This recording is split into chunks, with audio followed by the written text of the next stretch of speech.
Hi everyone, welcome to another episode of Life Stories with Winda. This is part 3 of our conversation. Thank you so much for being here again for the third time. Thank you. Apparently we just can't get enough of you. We just want to hear more and more stories. How are you today? Yeah, we are so blessed. We thank God. Yeah, so for everybody that maybe has not watched the previous episodes before, do you want to introduce yourself? I'm evangelist missionary Alexis Favor. Yeah, La Sentinelle. The people call me Watchman. La Sentinelle. Yeah, That's right. Why do they call you Watchman?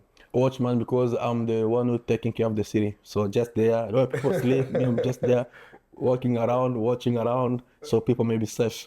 That's really cool. And that's, by the way, through prayer, right? In part 1 and part 2, we learned that you became an orphan at 12 years old. And fast forward, now you are running an organization supporting orphans and widows, which I don't think it's a coincidence, right? Everything happens for a reason. I want us to dive deep into the work that you're doing with the orphans in Congo. Do you want to take us through the journey of Hope for Congo Ministries and how that came to be? Yeah, of course. It wasn't easy as we usually said.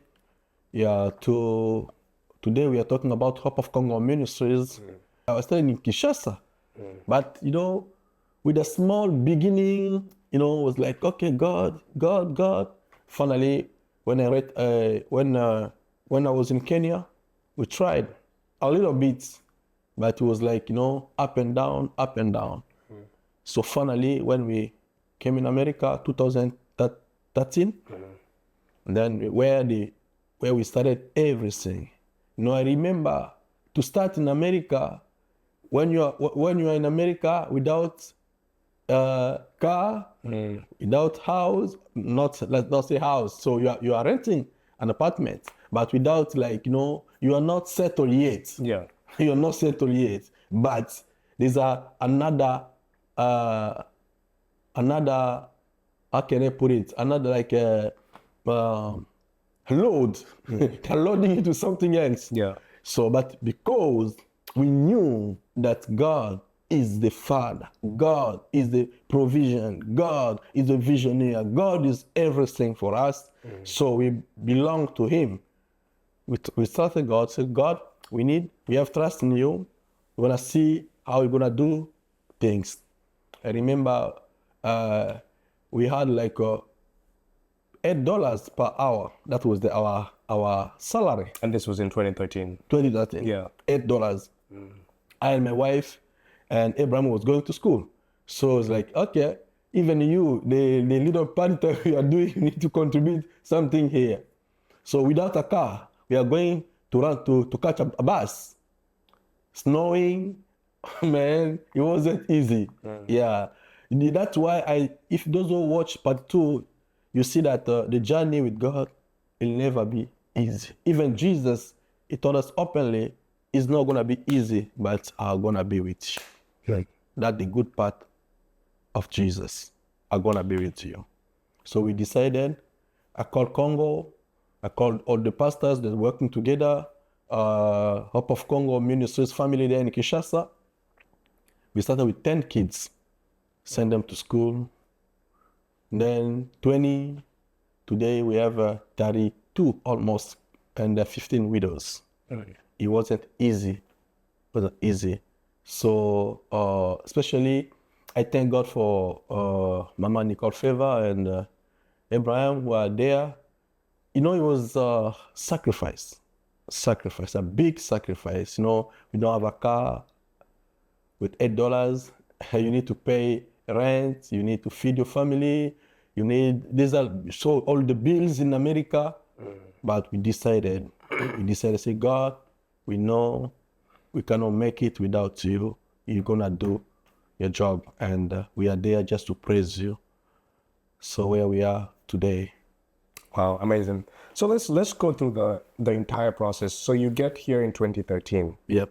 What was the first time you thought about, hey, I want to start an orphanage? And what prompted this idea?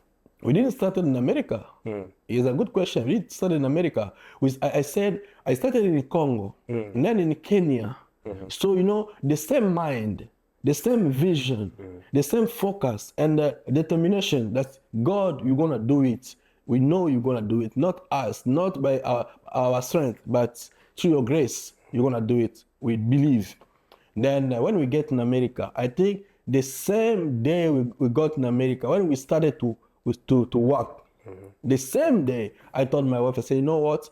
Remember, we need to, I remember when I told you, Abraham, I said, hey, we need to tighten our belts. We don't need to do, we cannot see people going, the kid, the orphan going hungry, missing the school because of those fiscal and food. We need to do something. That is the time.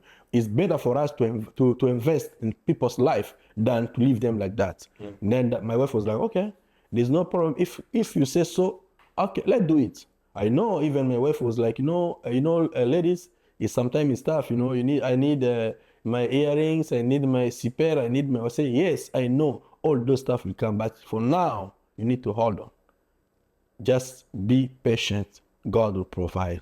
That's what I told her. So she was faithful. It was okay.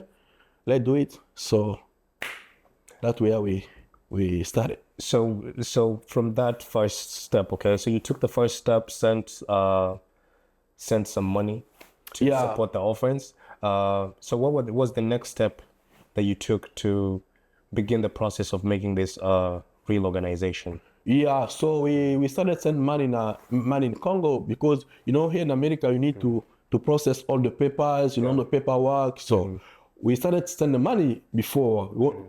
I was like, okay, we don't need to wait. We need to start to support the kid now. This is the time, as the Bible says, if you heard the word of God today, don't harden your heart. Just start it. So the way we started, when we had the word, said, we need to start. We started, and then I went to see my friend, Pastor Adam, who is my pastor. So we're working together at Open Door Church. I told him that, hey, my friend, this is the vision that I God put in my heart. We need to do it. What do you think? He was like, yeah, it's not bad, but you don't have like enough for your family. I said, Pastor, yes, I know. All those you are telling me, you are right. As a human being, you feel like that. But what God put in my heart, He keep pushing me to start it now. So we started already. I need some support so we can continue this ministry. So okay, it's okay. Thank you so much. As you say so, we're gonna do it. So we started. Pastor Adam connected me with the Pastor Tommy Green. Tommy Green is a great guy who he started a ministry before us in the Philippines. Wow. So it was like, hey brother, come over so we can talk. So we started to talk with the brother, Pastor Tommy Green. So from there, we processed all the paper here in America. Then we connect also with the Congo government. We process the paper there in Congo. So we are legal now. Wow. We are legal now. Why was it important for this to be a legal organization? Yeah, it was very important for us to work accordingly. When you get some places, even our Lord Jesus is a God of order. So it was very important for us to work together with the government, put everything in order so we can work together to reach more people, so people may discover what we are doing. So everything they are giving, people are making like donation that is going in to the orphan and the widows, also to make sure even for those people donating, those who giving, whatever, so they may make sure that whatever we are doing is not underground. We are making everything clear. So we are not doing something like is not illegal. So we want to make everything clear to work with the government. So in that way, that's why we wanted, we need to go and process all the papers. Thank God, finally, it's supposed to take us like 2.5 years, but for us, it took us only 2 months. We got all the paper with the government, Wow. Since you started, what has been, I'm sure you've had a lot of stories that have touched your heart and have given you the strength to keep going. But what are some of the stories that you remember off the top of your head from the children, from the widows that you're supporting that keeps you going? Yeah, there's a lot of stuff in my mind. I can catch like two stories. I know there's a mom in Kinshasa, Mama Anna. So Mama Anna, those who following us on YouTube or Facebook, there's some of them, they saw the pictures and the videos. Mama Anna, she was living in a small house alone. Small house, not a small house, a small, I don't know to call it, I don't know how I can call it. In French, you can call it bicoque. It's a small place. You can't believe that somebody can live there. So my first time when I went to visit that woman, I was like, no, no, no, no. So I think about if it was my mom, I felt bad. I was shocked, like a human being cannot live in this place. Yeah. Also, there's some family like Mama Bibilians that a woman lived with the three children. Three of them, they were just there, no school, no clothes, no food, just there. Then nobody took care of them. Then Hope of Congo went there. Their lives now is changed, totally changed. Now they're at school, they have a place to sleep, so that is a lot. So another one also, there's his name is Winner. Winner, he had a problem with the eye. So no one took care of him. I took him to the hospital, but it was a little bit late because the eye was already affected. Oh. Yeah, we tried even to do the surgery, but the doctor told us there's no way to do because it's too late. It took long for him to get treatment. So very sad, but he's there now. He's in school, although he lose the one eye, but he's still there. Yeah, life is still going. Also, we have Tumbabu. His life was very hard. When we met him for the first time, but now you can see smile on his face. So we thank God. Yeah. Also, another thing was I was so touched when I went to Congo. The kid born in Congo, in Kinshasa, capital city, that never get in downtown.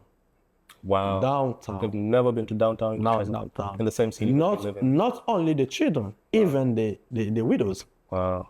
There's some of them telling me she's 8 years old. She never been in downtown. Wow. Yeah. Why? When I was asking questions, I don't have anybody to take me there. I don't have money to get even there. So I passed all my life just here. So it's painful. Yeah. So when we are leaving, other people are just like crying out. So that difference, Yeah. So we thank God. We see God moving, touching people, not only because we give them houses or food or school, but now they're getting along to know God. Yeah. They're meeting every Saturday, mamas every Wednesday, praying, fasting. So it's a life change. It's a life change. Yeah. Wow. So did you take them downtown? Yeah, we do. We rent a bus. I think those who can watch us follow us on YouTube, you can see those videos. We took them downtown. We spent some time, even some of them, it was the first step for them to enter the building. Yeah. The tower, the tower. Yeah. Even the lift. Wow. Some of them, it was the first time for them, 2022, I think. Yeah, 22. It was the first time for them to get in the lift. That must have been a great experience. Yeah, lift. So they were wondering, so how lift can go up and go down. So for them it was like strange. Yeah. And it's not that these resources are not available in Congo. No, it's there. It's there. They just don't have access they cannot, to it. Because that is the problem. Wow. Yeah. So we are planning also to take them to the airport to see how the plane land and take off, and also to take them the stadium to see, because they don't have access to get even the stadium. Wow. Yeah, to go to take them parliament to see, so we are trying all those connections because they have a bright future before of them. They need to be open-minded, so they may enjoy life. Yeah, I do believe the life is not only for some people, life is for everybody. That's why God gave us the gift of life. So it's for everybody to enjoy. But also I come to notice today we have a problem because there are good people who they seem to say to look like good people that don't speak. Yeah, they just keep quiet. Yeah, just quiet. So when good people they don't like to speak, that is the problem. But we need to speak up to help those who are. Yeah, it's not only the world. The world is not bad because of the bad people, but the good people, they're so quiet. Wow. Yeah. Wow. And we're grateful because you are speaking up in your actions every day with the work that you guys are doing there. How did you develop the programs, and what programs do you offer? We are Congo?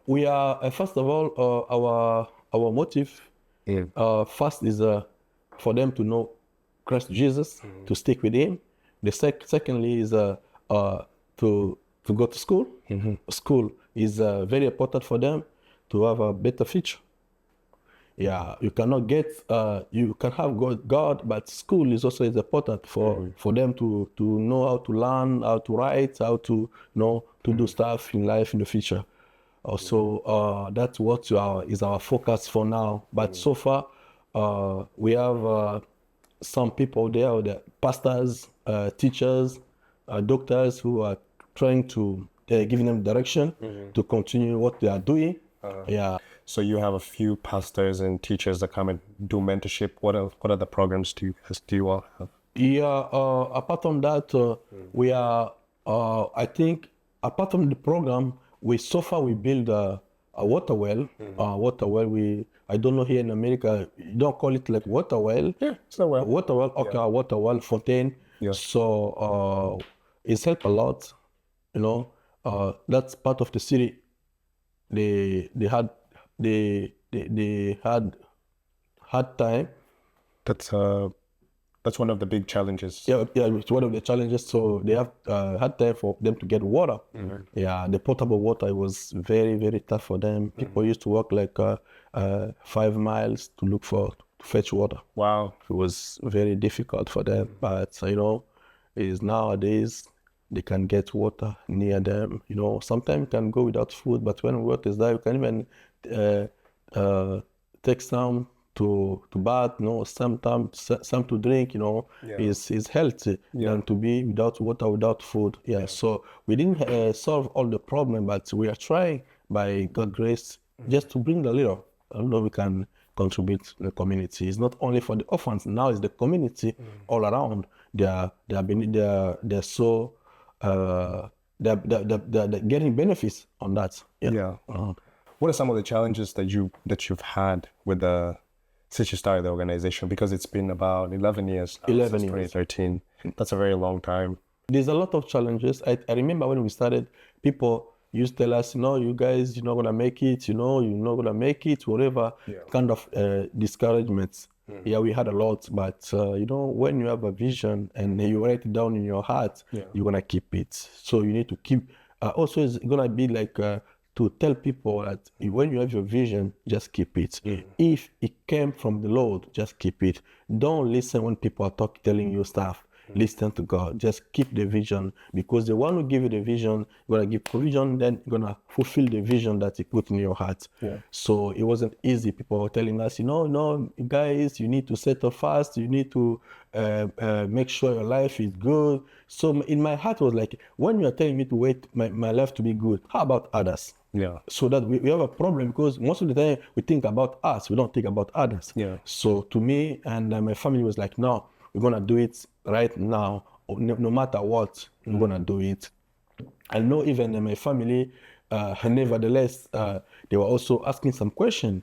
Why you guys, you decide to help the orphan? Even in the family, we have some orphan. Yeah. I was telling them, for me to bless an orphan in our family, to me, it doesn't make sense. It doesn't make a big impact, because that I know that maybe that son of daughter or that daughter is my brother's daughter or my sister's daughter or a boy. For me to do it is normal. I can do it anytime. But for the orphan that I don't know his father or his mother, that is a big challenge. For you to do that when you leave your own, taking care of others. To me, I was learning like Jesus put his life down, Yeah. not for him, for others. Yeah. So that the way, and then when I explained to my family first that way, so yeah, you are good. No, we are getting the vision now. Now we understand. So now we are working together with my family. Some of them even anytime in Kinshasa, they're trying to contribute on the orphanage. So it's a good thing. But in the challenge always be gonna be there. Yeah. There's a lot of challenge. Some people was like, oh no, we wanna make Alex wanna get a lot of money so may become rich. You know, so kind of stuff. People are talking, but we decided to close our ear and to move on. So the same people who are telling us, no, do that, don't do that, today they change. Now say, hey, thank you so much, God bless you, thank you. So We see the work that you're doing. yeah, It's they're great, changing their language. Now they see we are building the clinic, is moving on.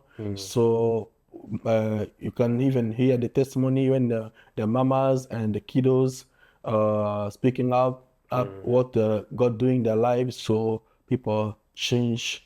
We know and we knew that the testimony will change. So that we thank God for everything. But in the challenges, don't give up. Keep up with your vision, what God put in your heart. Wow, that's very inspiring. That's amazing. So you pay for school fees for them, you feed them. What is how much does it take to pay for school fees for one student? Yeah, it depends because we have our program. We are feeding them, we are clothing them, even medical. Yes. Oh wow. Yeah, even medical. When somebody's sick, like recently, there's last year there's a lady who went, one of the kid went to the hospital. Yeah. We thought it was just a appendix. Then later on it was not appendix, only it was like a three sickness. So she went under surgery for three she got three surgery. 3 surgeries. Three surgeries. Yeah. So it was like, man. So when the doctor called me, hey, what do you think? I said, no, go ahead. Yeah. So you cannot stop because the sickness, you need to take it out. So all those stuff is like medical is very expensive. Yeah, and do they have insurance there? No. Medical insurance? No, medical no, insurance. So you have to pay from pocket. Yeah. So we send money from here. Wow. We send money. So thank God, everything went well. She's good now. So for one student, for everything, for the accommodation, for food, for school fees, for medical, how much do you usually estimate per person? Yeah, we usually estimate $50 a month. Okay. $50 a month for our children. That's not the fiscal. That's only food. That's only food. Okay. But in the same amount, the $50, we are putting like we don't wish them to get sick. Yeah. It's not our wish, but in case of, so is included in the $50 a month. So when we want to send them $50, meaning like for all of them, we need like $2,500 a month to send for food only. In case there's no sickness. Yeah. If there's sickness, we're gonna send more. Wow. That is the thing. So we cannot say like we just need $50. No. If people get more, it's good because like the way the case I told you right now, that boy was sick. So if we didn't have money on that time, so very, very critical situation. The school is different because some they're in primary school, some they're high school. Yeah. So the fee is different. Yeah. So, but we are trying a little bit, to negotiate with the school. In Congo, the school is not free. Oh, wow. We need to pay everything. Yeah, you are paying for school. You are paying for the I don't know how you call it, the certificate. You're calling for the badge. You're paying for the badge. You are paying for the some practice, some trainings. So everything is paid. That's very different. Very different. Yeah. So here the school is free. Everything is free, but there you need to pay. If you go up, maybe sometimes I can think, well, okay, this year they're gonna pay $2,500 per term. So For example, for one person? No, for all of them. Oh, okay. For all of them. Per term, like let's say 2,500, 500, sorry, for 3 times, for 3 term, it's gonna be like 7,500. Yeah. Okay. Apart from the certificate, the training, The practice, like those who are in high school, those who are doing like electricity or mechanic, and or those who are doing some chemistry, you need to go to lab. Yeah. So you need to pay also for the lab. So it's a lot. So Congo is kind of different with the other countries. So that's why we need your support to support this ministry. It's costing us a lot. So we need your support. Yeah. So you mentioned that you're building a clinic now. Yeah. What prompted that? Yeah, because we see like I said before, somebody's getting sick, there's no money. So yes, people are donating, but people they will not continue to donate. Yeah. So we need to build somewhere something who can bring money. So like in French we call it unité de production. Yeah. So the unit of production. So if you build the clinic, it can help us. Those orphans, those widows, they can come for free. Yeah. But people around the community, they can come pay a little money to pay we continue to run the clinic as long as our children, our mama getting profit on it. Oh, I see. Yeah. So in turn, it's also helping the orphans and the widows. Yeah. And that's a very good initiative because you're looking towards the future. Yeah. To moving away from dependability and depending on just donations. Sure. I think that's the way to go. That's amazing. It's amazing. So if somebody wants to support the ministry, how do they reach you? Yeah, they can call me via 859. Those are in America, 859-270-4868. Those are outside, you can add +1 859-270-4868. We have a PayPal, we have a Cash App nowadays is not working. They stop it. I don't know for some reason, but you can donate through Facebook. Yeah, you can also donate. You can make a check. Yeah, just mail it by Hope of Congo Ministry, and then you mail it to us. It's gonna be a blessing. Yes, and I'm gonna put the website right here. It's gonna be the website right here, so you guys can check out the website right now. Sure. This is it. Yeah. It's showing up here. Yeah. Well, thank you so much for taking the time to talk to us today, and very inspired by all the work that you're doing. Yeah. And definitely, everybody, go out to the website, look at the work that they're doing, and definitely support this ministry, and you will be making a difference in someone's life. Until next time, this has been Life Stories.